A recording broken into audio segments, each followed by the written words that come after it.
good solutions we've been working on for a long time, but prolonging now the time where we can live with these good solutions.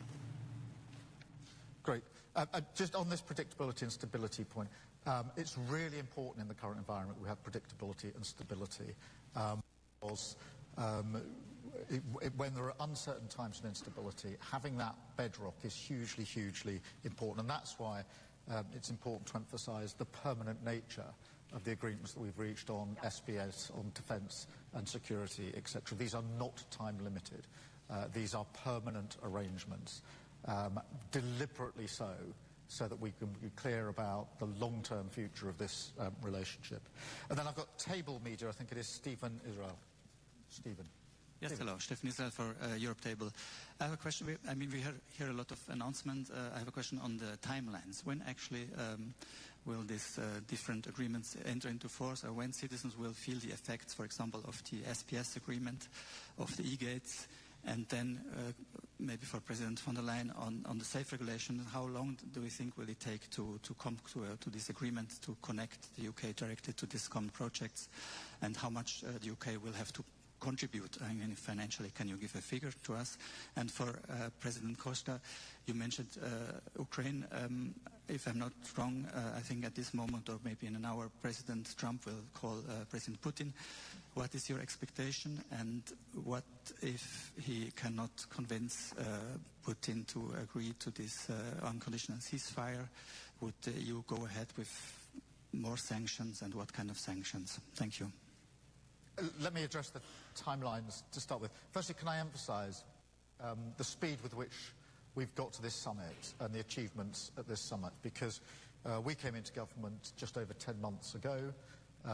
We started in earnest in the autumn of last year in terms of what we wanted to achieve from this summit, and therefore in 6 months or so we're able to agree across this broad range, comprehensive range of issues, and that is real progress at pace.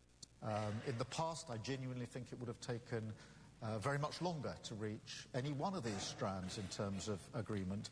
And our message to our negotiating teams this morning, as we celebrated how far we'd come, was to go at pace to make good on these commitments now, and that's a joint instruction to our teams. So we want to see the benefits of these coming just as quickly as possible for all of our citizens, and so you can expect the same pace and intensity as we go forward on each of these strands going forward. Thank you.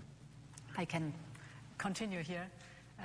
The SAFE instrument has now just been approved by all the institutions, so it's ready to go, and therefore we have to work hard that we have the second step also negotiated, and then we're going to be indeed ready to deliver.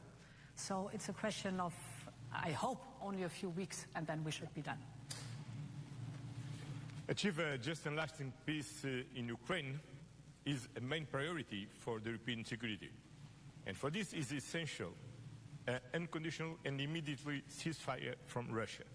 I wish all the best for this call between President Trump and President Putin. We have been very supportive of all President Trump's efforts to stop this war. With the strong leadership of Prime Minister Keir Starmer, built a coalition of the willing to ensure that a positive outcome of these efforts from President Trump ensure effectively a lasting peace in Ukraine and enough security measures.